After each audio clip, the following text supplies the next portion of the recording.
कुछ समस्या आ गई थी, अचानक कट गया था नेटवर्क। मुझे लगता है मैं लाइव हूँ, मैं आगे पढ़ता हूँ।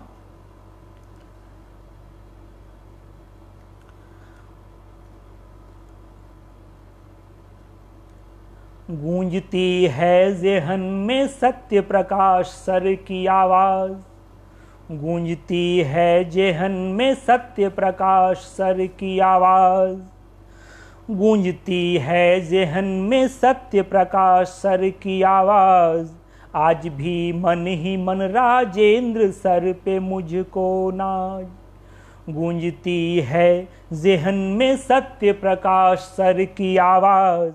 आज भी मन ही मन राजेंद्र सर पे मुझको नाज। मेरे सपनों में अब भी आता है जो बार बार, मेरे सपनों में अब भी आता है जो बार बार।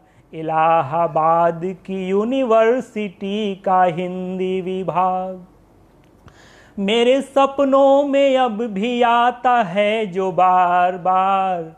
इलाहाबाद की यूनिवर्सिटी का हिंदी विभाग। मुझे अफसोस है इस बात का यारो बेहद, मुझे अफसोस है इस बात का यारो बेहद।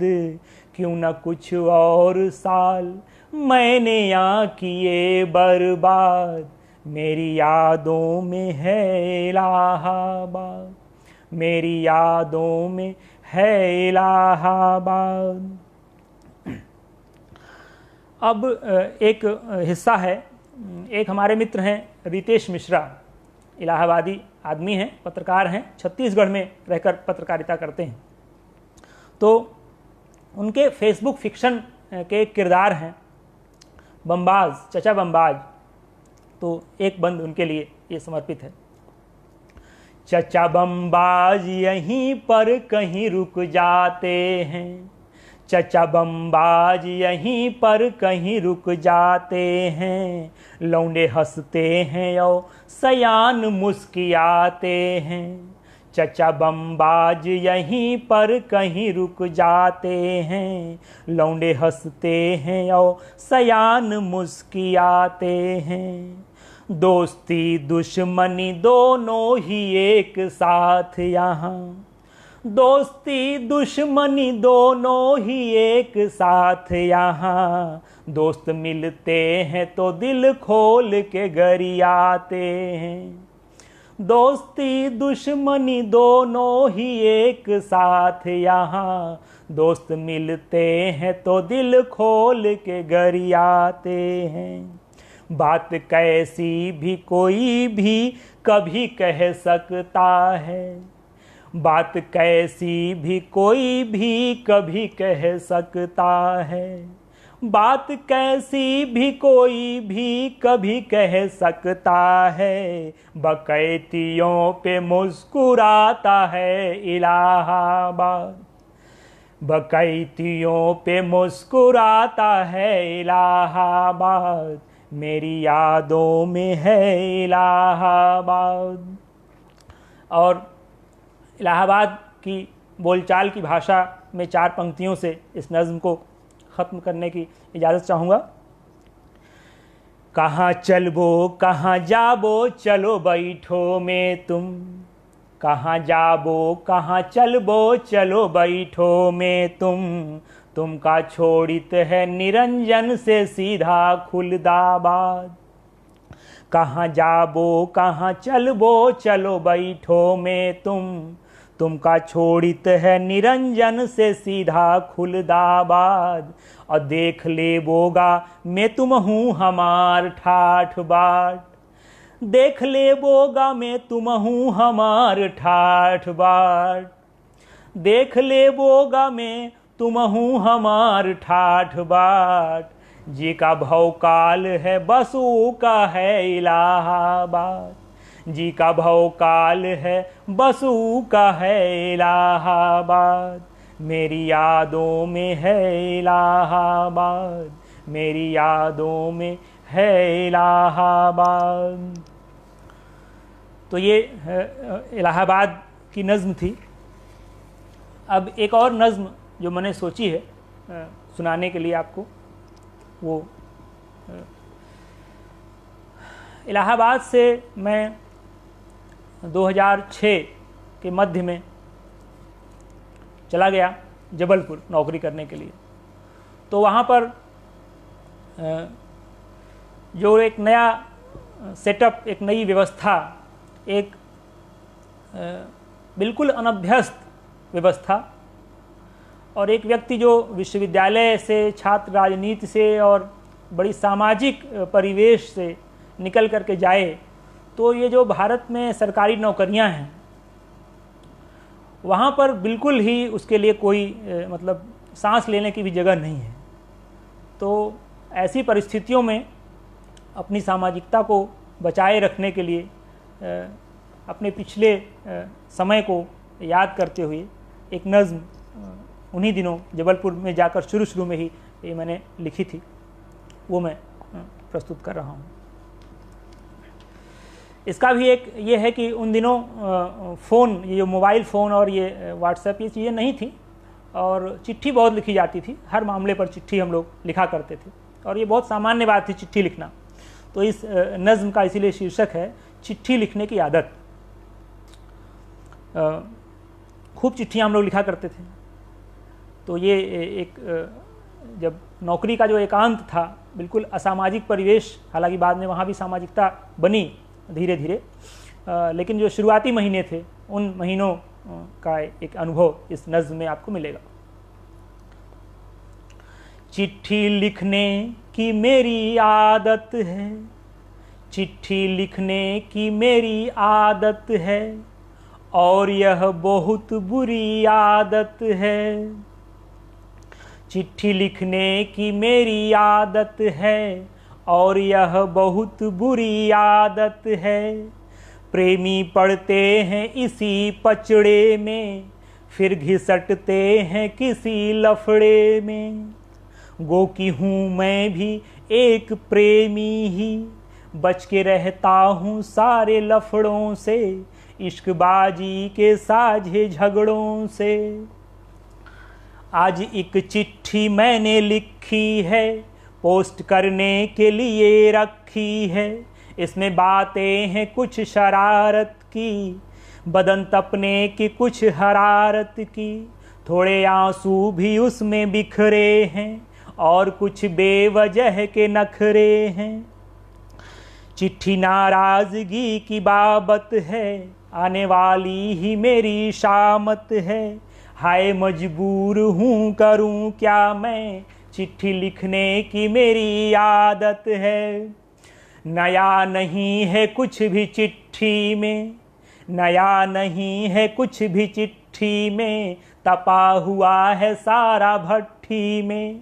मुलाजमत के थोड़े ब्यौरे हैं, कुछ सनक कुछ जुनू के दौरे हैं। चिट्ठी लिखी है दोस्त तुमको ही, हम अगर जो पढ़ेंगे उनको भी, ख़ास उनको जो मुझसे वाकिफ़ हैं, और जो ना आशना हैं उनको भी। तो अब चिट्ठी शुरू हो रही है। चिट्ठी कुछ इस तरह शुरू होती, चिट्ठी कुछ इस तरह शुरू होती, कैसे पकती है आज कल रोटी। हाँ तो क्या भाव चल रहा गेहूँ, फिक्र करना न तुम अभी मैं हूँ। न मिले गेहूँ कोई बात नहीं, कभी रोटी तो कभी भात नहीं। मैं तो कहता हूँ भाई दाल मिले, मिले सब्जी तो ज़रा ताल मिले। मत समझ लेना मुझे बस भुक्खड़, रहता तो ऐसे हूँ जैसे अक्खड़। मुझे तुम्हारी फिक्र ज़्यादा है, मैंने ओढ़ा यहाँ लबादा है। ये लबादा है कुछ नफासत का, भूखे रहने का और नज़ाकत का। सुबह मैं चाय भी नहीं पीता, और बीड़ी का स्वाद है तीता। मगर अखबार रोज़ पढ़ता हूँ, दिन की शुरुआत ऐसे करता हूँ। कभी कभी नहा भी लेता हूँ। इस पर नाराज़ होने की ज़रूरत नहीं है साथियों को। क्योंकि नहाना कोई बहुत ज़रूरी काम नहीं है, खासकर सर्दियों में। कभी कभी नहा भी लेता हूँ, बाल कुछ कुछ संवार लेता हूँ, याद रखता हूँ मैं मुलाजिम हूँ, कहीं हाकिम हूँ कहीं खादिम हूँ, अब मिडिल क्लास का शहरी हूँ मैं, यही पहचान है खिचड़ी हूँ मैं। याद खिचड़ी पे बात ये आई, कितने दिन बीते न खिचड़ी खाई, सुबह को टिफिन एक आता है, एक खास किरदार की याद है। सुबह को टिफिन एक आता है, खुद नहीं आता कोई लाता है, खुद नहीं आता कोई लाता है, कोई लाता भी नहीं लाती है, कोई लाता भी नहीं लाती है, सहानुभूति मुझसे पाती है, जब से बीमार हुई है अब की। तब कोरोना नहीं था, चिकनगुनिया का बड़ा कहर था उस साल मध्य प्रदेश में। तो जब से बीमार हुई है अब की, तब से लौटी नहीं गई कब की, जब से बीमार हुई है अब की, तब से लौटी नहीं गई कब की, गैर मौजूदगी में उसकी मुझे दोस्त अच्छा नहीं लगता कुछ भी।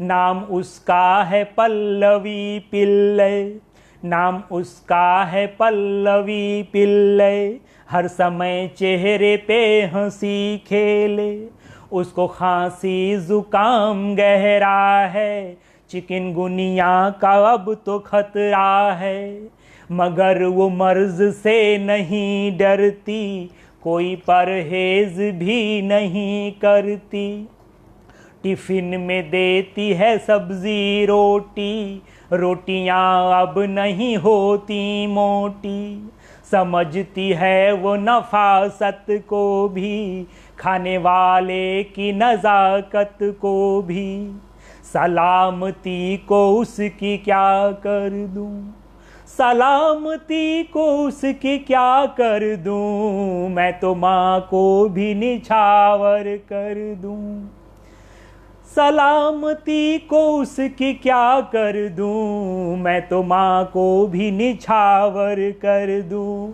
गो की अधिकार नहीं यह मेरा, गो की अधिकार नहीं यह मेरा, और संस्कार नहीं यह मेरा, तो बात महदूद रहे चिट्ठी तक, बात महदूद रहे चिट्ठी तक, यार पहुँचे न कभी मम्मी तक, घर पहुँच जाए तो समझा देना, बात लिखने की है वो लेखक है, ऐसा लिखने की उसकी आदत है।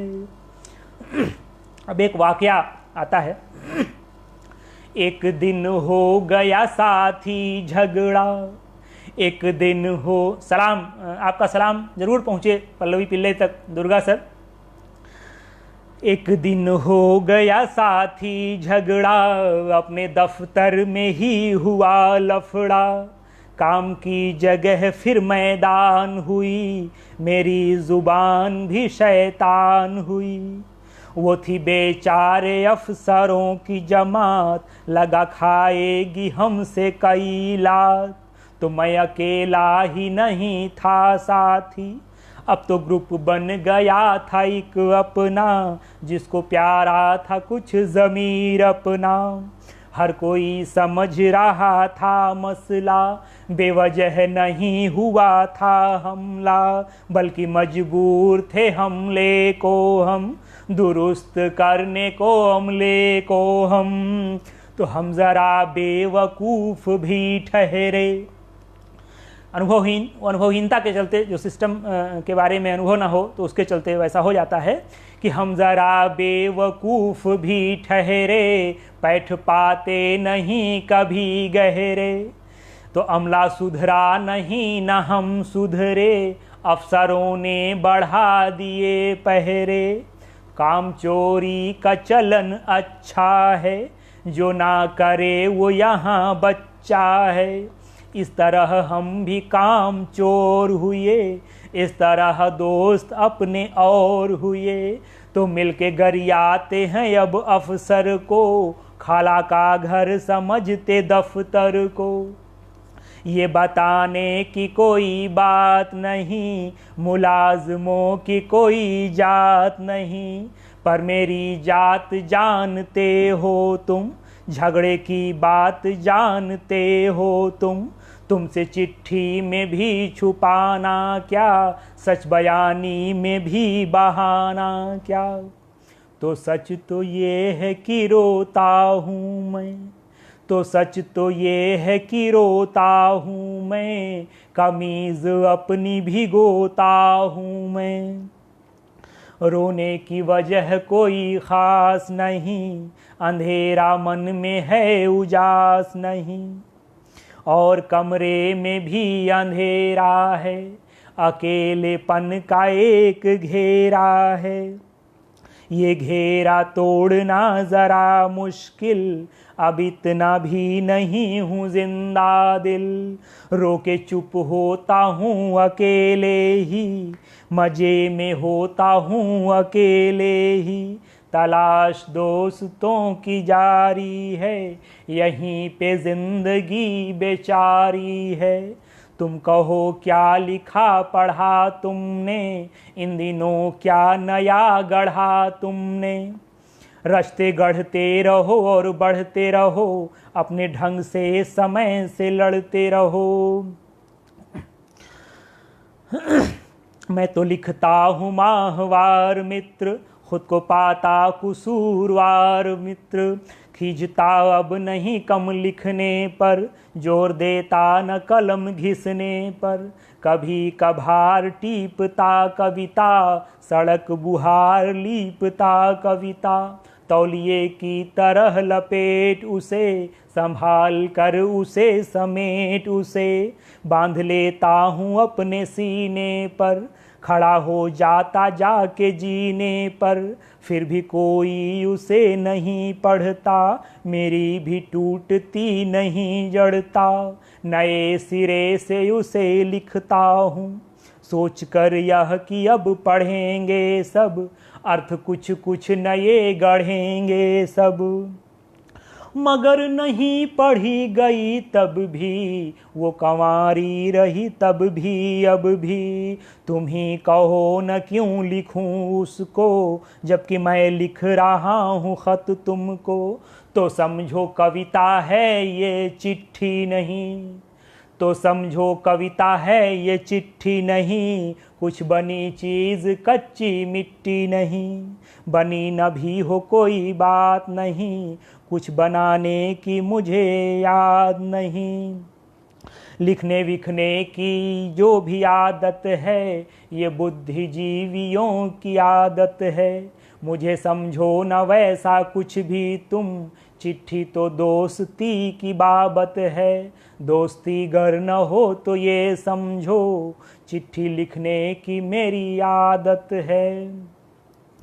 तो ये नज़्म मैंने ख़त्म की, चिट्ठी लिखने की आदत। और अब समय मैंने देखा कि थोड़ा मैं देर से शुरू कर पाया, और इसके चलते थोड़ा बीच में एक व्यवधान भी आया, तो समय मेरे हिसाब से कम पड़ गया है। तो अब मैं अवधि की अगर थोड़ा समय 3 से ऊपर मैं ले पाऊँ तो कुछ अवधि की कविताएं और उसके अलावा कुछ खड़ी बोली की कविताएं भी मैं सुनाता। मैं फ़िलहाल अवधि के 3 गीत जो है वो मैं सुनाना चाह रहा हूँ। अभी कोरोना से ठीक पहले जो संकट था देश के ऊपर, वो बहुत ही भारी एक संकट था और बड़ी राजनीतिक सरगर्मियाँ थी उसको लेकर के। तो मैं पहला जो गीत सुना रहा हूँ वो उसी समय का है, मार्च के महीने का, होली के समय लिखा हुआ था। होली पर गाने की इच्छा थी मगर वो ऐसा संकट आया तो नहीं हो सका, तो वो मैं फगुआ पहले अवधि में एक सुना रहा हूँ। अरे हत्तियरवन भैन हाकिम हो देखा, खूने का खेलई फगुआ। हथियार वन भैन हाकिम हो देखा, खूने का खेलें फगुआ। हथियार वन भैन हाकिम हो देखा, खूने का खेलें फगुआ। खूने का खेलें फगुआ, बनावें बेकारन का अगुआ। खूने का खेलें फगुआ, बनावें बेकारन का अगुआ। हथियार वन भैन हाकिम हो देखा, खूने का खेलें फगुआ। कुर्सी पे बैठ के दंगा करावें, कुर्सी पे बैठ के दंगा करावें, दंगा करावें हो दंगा करावें। कुर्सी पर बैठ के दंगा करावें, आपन नंगा नाच देखावें, आपन नंगा नाच देखावें। नफरत और रार फैलावें, नफरत और रार फैलावें। अमन चैन लई भगुआ हो देखा, खूने का खेलें फगुआ। हथियार वन भैन हाकिम हो देखा, खूने का खेलें फगुआ। हथियार वन भैन हाकिम हो देखा, खूने का खेलें फगुआ।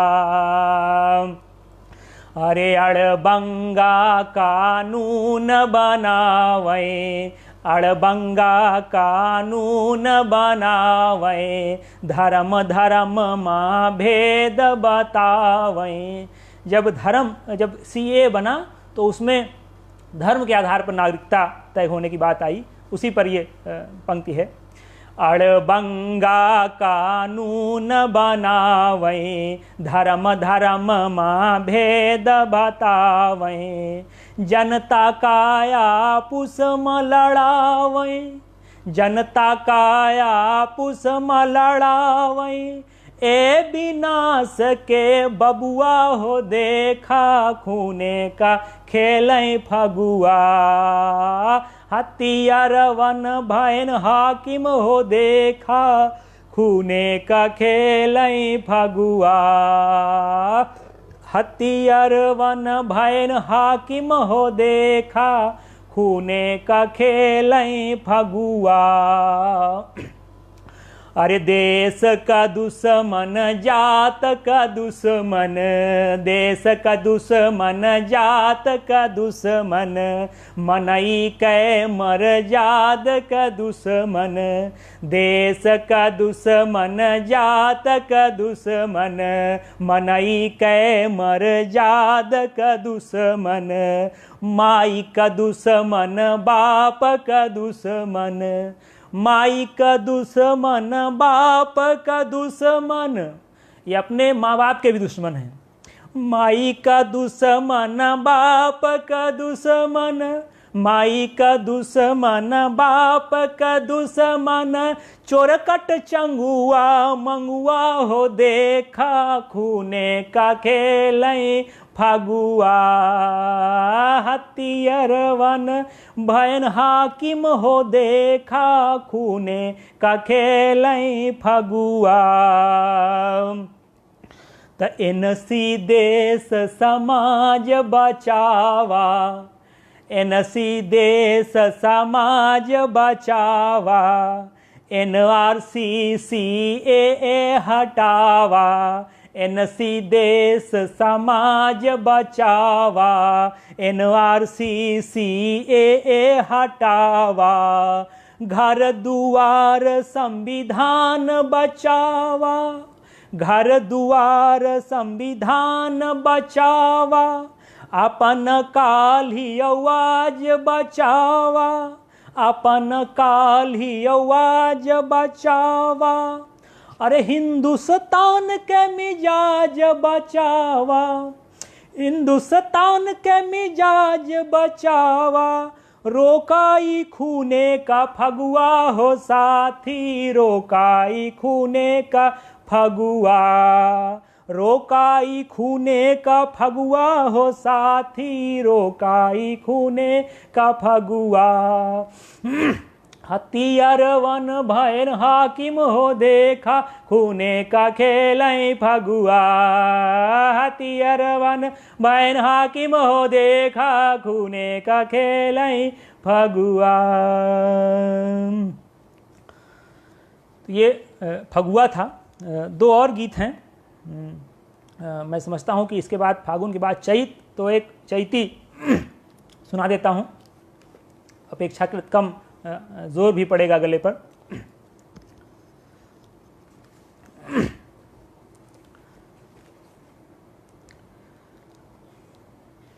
चैत महीनवा बचाई हो दाई, जैसे कसाई।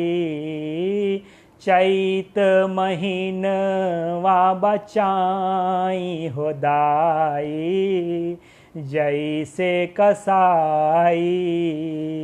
एक बहू गांव की बुजुर्ग स्त्री से अपनी तकलीफ इस चैत के महीने में जो हुई वो बता रही है दाई से। बूढ़ी स्त्रियों को दाई कहते हैं हमारे यहाँ अवधि में। चैत महीनवा बचाई हो दाई, जैसे कसाई। चैत महीनवा बचाई हो दाई, जैसे कसाई।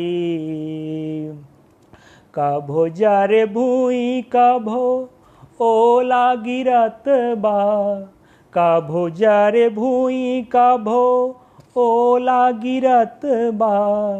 एह की से ओह की मनई फिरत बा, एह की से ओह की मनई फिरत बा। हऊ नौ भई हर जाई हो दाई, जैसे कसाई। चैत महीनवा बचाई हो दाई, जैसे कसाई। नानहन बारन के बावन मरज बा, नानहन बारन के बावन मरज बा। सुई दवाई हजारन खरच बा, अमूड़ काटै नाव के लिखाई हो दाई, जैसे कसाई। मूड़ काटै नाव के लिखाई हो दाई, जैसे कसाई। इसी महीने में बच्चों के एडमिशन का भी काम पड़ता है, और एडमिशन फीस की क्या हालत है आप जानते हैं। तो मूड़ काटे नाव के लिखाई हो दाई, जैसे कसाई। खेती किसानी मनई फसाबा, खेती किसानी मनई फसाबा। कच्ची गिरस्ती माँ गोड़ छनाबा, कच्ची गिरस्ती माँ गोड़ छनाबा। उही माँ उधानी महामाई हो दाई, जैसे कसाई। उसी में कोरोना की महामारी, उही माँ उधानी महामाई हो दाई, जैसे कसाई। चैत महीनवा बचाई हो दाई, जैसे कसाई। चैत महीनवा बचाई हो दाई, जैसे कसाई। 3 बज रहा है, अभी क्या स्थिति है, नहीं तो मैं समाप्त कर सकता हूँ। एक निर्गुण सुना देता हूँ, कजरी है, वो है निर्गुण, लय कजरी की है।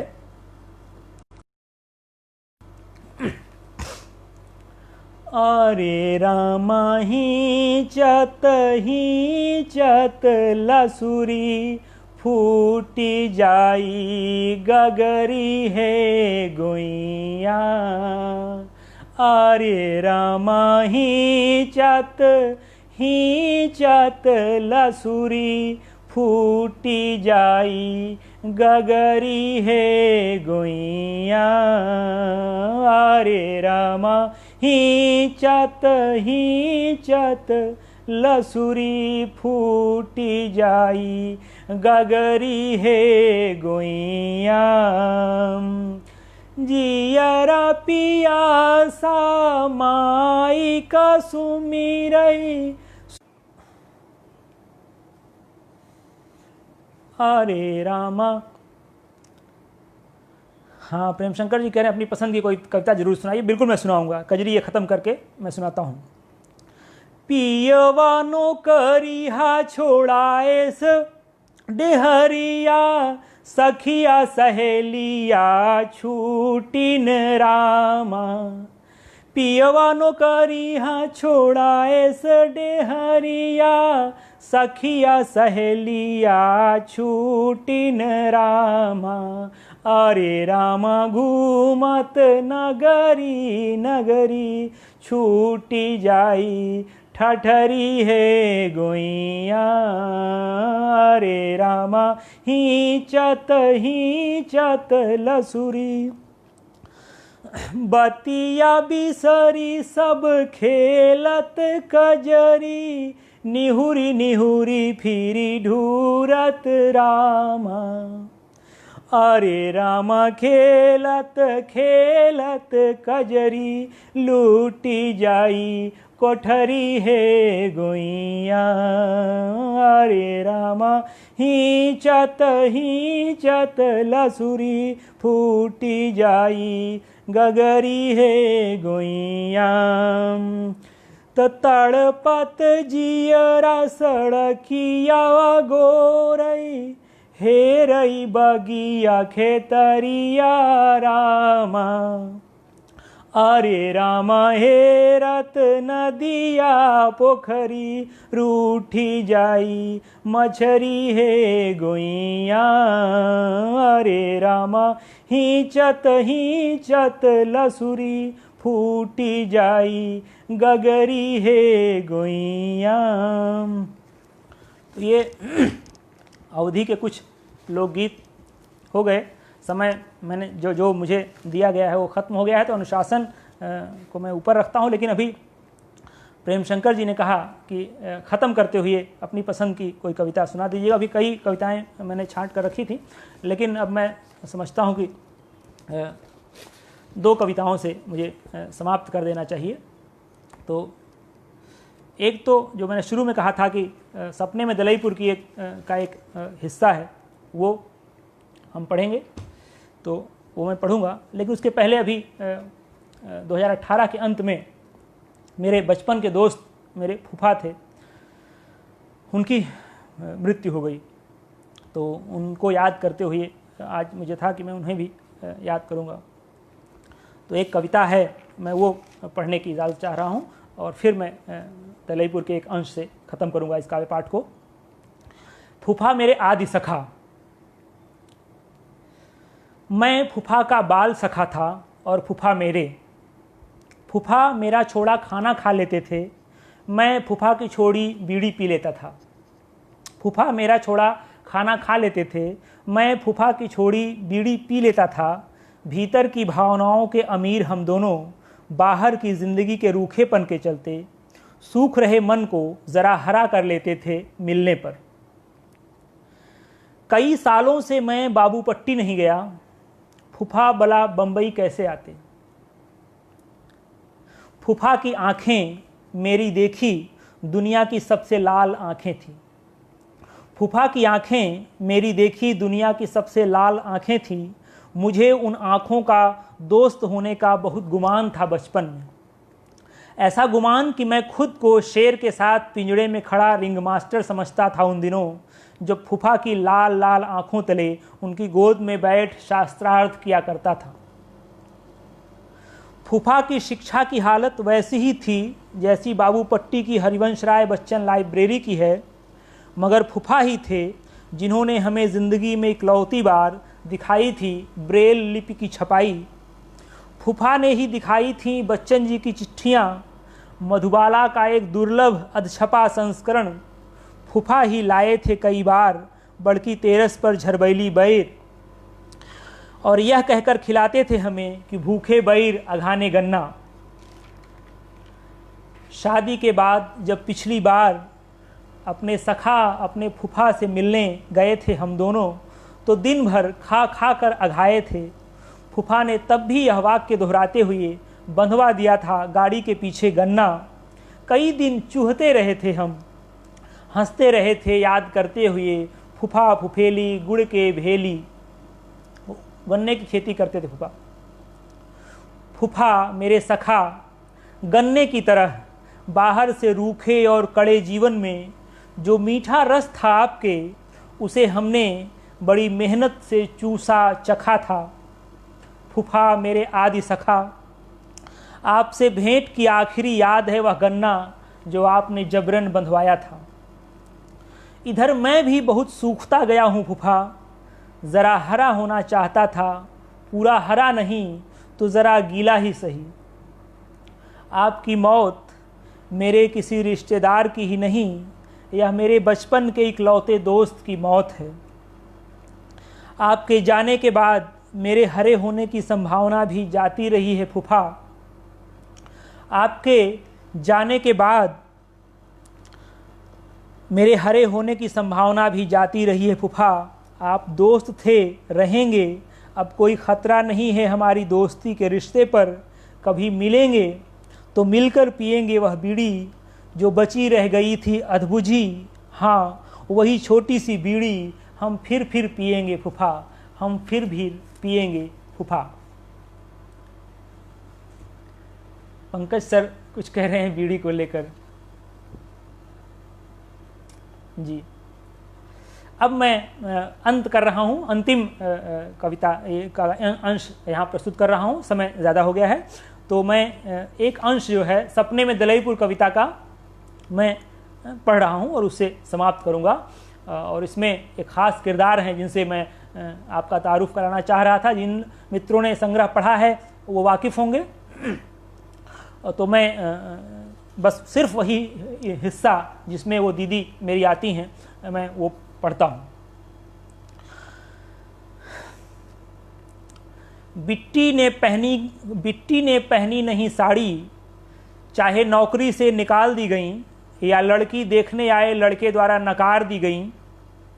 ऐसे कितने ही लड़कों से पूछा हमेशा बिट्टी ने पहला ही सवाल कि साड़ी पहनने वाली लड़की तो नहीं चाहिए। और होती रही, करती रही रिजेक्ट। हाँ, खूब जमकर रिजेक्ट किया गांव को, देश को, दुनिया को, समाज को, धर्म को, धर्म की संस्कृति को, स्थिति को और स्त्री के विरुद्ध रची गढ़ी मढ़ी गई सारी परिस्थिति को, यहाँ तक कि जिंदगी को भी।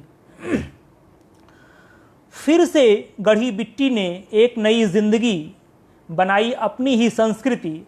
फिर दया की उन्होंने अपने ही बड़े भाइयों पर। भाई भी हाथ फैलाने को हुए मजबूर उन्हीं बिट्टी के सामने, जिन्हें कभी कमरे में बंद कर पीटा करते थे वे, लातों से, घूंसों से, रोकने को, बरजने को, किसी कुर्मी पासी चमार लौंडे से हंसकर बतियाने से। सांस तक लेने की सांसत के बीच यहाँ बार बार आता है याद मुझे विद्रोह बिट्टी का। जब कच्चे कुएं की जगत पर नहाते हुए परसा या नन्हुआ को डपट कर फिरवाती थी मुंह या मुंदवाती थी आंखें कपड़े बदलते समय, तौलिया लपेट कर मिलती थीं अक्सर ही घर पर। यह साड़ी और पायजामे का निषेध करने की युक्ति थी, उससे भी ज़्यादा मर्दवाद का निषेध था। ऐसा साफ ज़बरदस्त बिट्टी का विद्रोह था। हारा कभी जीता कभी रुका नहीं किंतु कभी, हारा कभी जीता कभी रुका नहीं किंतु कभी, विद्रोह बिट्टी का याद करते हैं सभी। लेकिन मर्दवादी सब नहीं दोहराते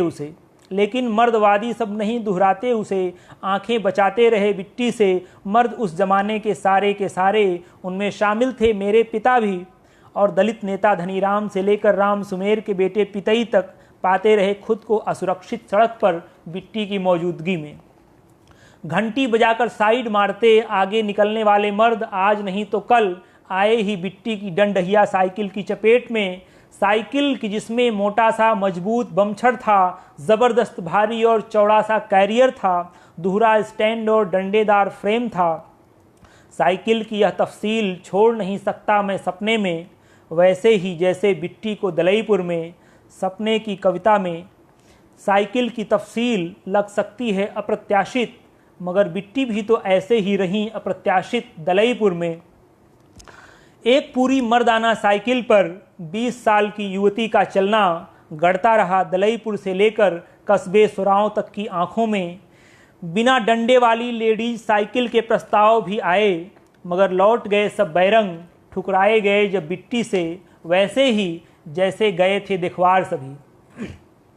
शामिल थे उनमें एक युवा कवि सजातीय, आकाशवाणी से प्रसारित हुआ करती थीं उनकी कविताएं, मगर हकलाने लगे। सूख गई सारी कविताएं जीभ में ही जब बिट्टी ने पीठ पर रखा उनके हाथ मजबूती से और कहा, खाने की तंगी है क्या कुछ जी, खाने की तंगी है क्या कुछ जी, बड़े दुबले पतले हैं। आए थे साइकिल से युवा कवि, बैठ गई बिट्टी उछलकर कैरियर पर, हड़बड़ाए लड़खड़ाए और बहरा से गए, तारे दिन में ही दिखे संकट गहरा से गए। संकट की घड़ियों से बिट्टी ने कितनों को पहले भी उबारा था, इन्हें भी उबारा जैसे बाकी सब लड़कों को। लौट गए खिसियाते कांपते झेंपते, और बिट्टी अगले दिन ठठा कर बताती रहीं चाची से भाभी से, यारों से शेरों से सियारों से, घटना का जायका बखानती रहीं जैसे सुना रही हों कोई कविता वीर रस की।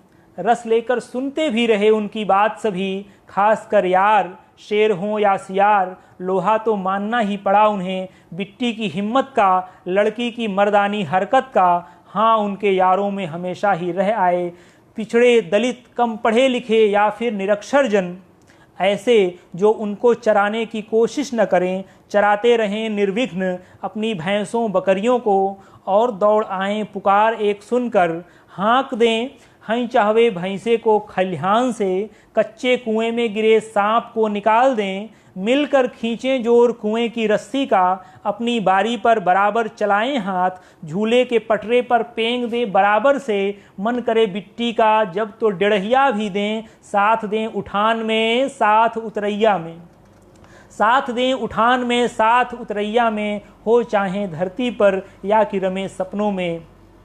याद उन्हीं सपनों की करते करते मुझे याद आता है अक्सर ही बिट्टी। तो ये हिस्सा था, कविता तो लंबी है, आप किताब में पढ़ सकते हैं, सपने में दलईपुर संग्रह, उसमें आप पढ़ सकते हैं। समय काफ़ी हो चुका है और इस तरह से मैंने अपना काव्य पाठ पूरा कर लिया है। आप सबका बहुत बहुत शुक्रिया जो साथी अभी भी जुड़े हुए हैं, जिन सब साथियों ने बीच में कमेंट्स दे करके मेरा हौसला बढ़ाया कि मैं उत्साह के साथ करीब घंटे भर ये कविता पाठ कर सका। एक बार फिर से समकालीन जनमत के सभी साथियों का बहुत बहुत शुक्रिया। समकालीन जनमत पत्रिका, पोर्टल और फेसबुक पेज, इन सब से आप सब लगातार जुड़े रहें, जो ज़रूरी बातें हैं, खबरें हैं, उन सब से अपडेट होते रहें। इसके साथ ही मैं अब विदा लेता हूँ, समाप्त करने की अनुमति दीजिए। नमस्कार।